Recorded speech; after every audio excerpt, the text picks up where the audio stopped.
guys, I'm Alex Goff with Goff Rugby Report, and I was wondering if you were thinking the same thing I was thinking, that there are more red cards this year at the Rugby World Cup than there have been before. It just seemed like a lot more getting shown, especially through pool play. So I had a bit of a checking, and it turns out that is exactly correct. This year, going into the final, we have 8 red cards given at the Rugby World Cup, whereas in all the World Cups before that, 1987 through 2015, there have been only 17.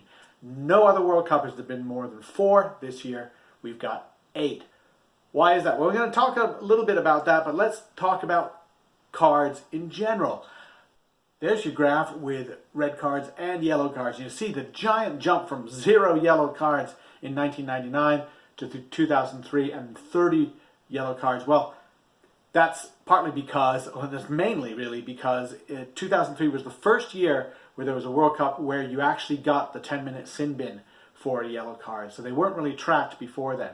So looking at yellow cards, we see that they go really high up in 2003. And in fact, that being the new special tool that referees were able to use, they didn't issue any red cards at all. Was everybody perfect in that World Cup? Absolutely not. But the use of the yellow card actually sort of decreased the incentive for referees to use the red.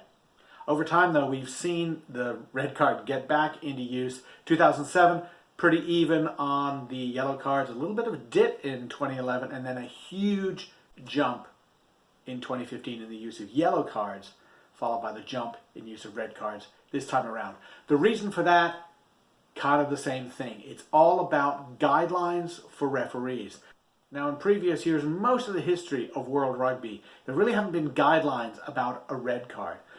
But in recent years, the ruling come down, especially about the dangerous tackle. And we heard about the idea that a tackle with a reckless disregard of the safety of the tackle player, a high tackle around the neck and not releasing or backing away, all of those sorts of dangerous tackles are now being mandated to be red cards. You hear often now referees saying, "I'm sorry, I have no choice. You've got a red card, off you go." So that's why we're seeing more red cards, really, is because it's been codified that a dangerous tackle, a really dangerous tackle, has to be a red card. Now, in the yellow card situation, well, that was kind of the same thing 4 years ago. There was a number of advisories to referees in terms of how to deal with dump tackles, how to deal with dangerous play, and how to deal with killing the ball in the breakdown. That's why we saw a jump in the yellow cards. Flash forward 4 years later, what happens? The number of yellow cards go down because we've had a little bit more consistency in how these things are being refereed. And despite the criticism of the referees this year in the first few pool games, generally, players know what's expected of them in the breakdown. They know how to push it a little bit. They know when to back off. And so the number of yellow cards is sort of dropping because of that. Now, I know what you're thinking is we show a chart here showing per 10 games of a World Cup, because the World Cup is a lot more games than it used to, more teams, more pool games, everything like that. And you see that the changes are a little bit more pronounced, but still able to track it. You're asking, are these cards put out evenly? And I think that's a very good question. Generally, Tier 1 versus Tier 2 nations, who's getting carded more? Who's getting carded perhaps unfairly?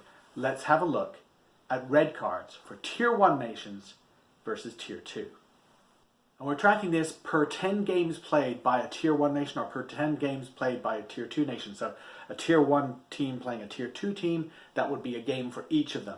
And as you can see, Tier 2 nations are given far more red cards than Tier 1 nations. Now, we can thank the nation of Canada for that, because 1995, Canada received 2 red cards in a single game. They got another red card 4 years later. So they got 3 of those, all on their own. Way to go, Canada. But you do see that there is a bit of a dichotomy. Come all the way forward to 2019, what happens? The dichotomy essentially disappears. 4 red cards for Tier 1s, 4 red cards for Tier 2s.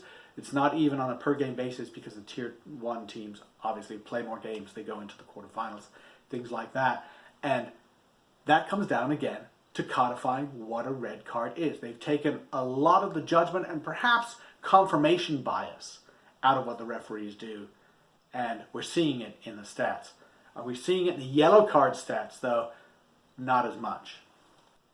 Check it out. Since the yellow card was introduced in 2003, we have seen more yellow cards for Tier 2 nations per 10 games than we've seen for Tier 1 nations. Now, you could chalk this up partly to the fact that Tier 2 nations are perhaps a little bit less fine-tuned in the finer points of the game.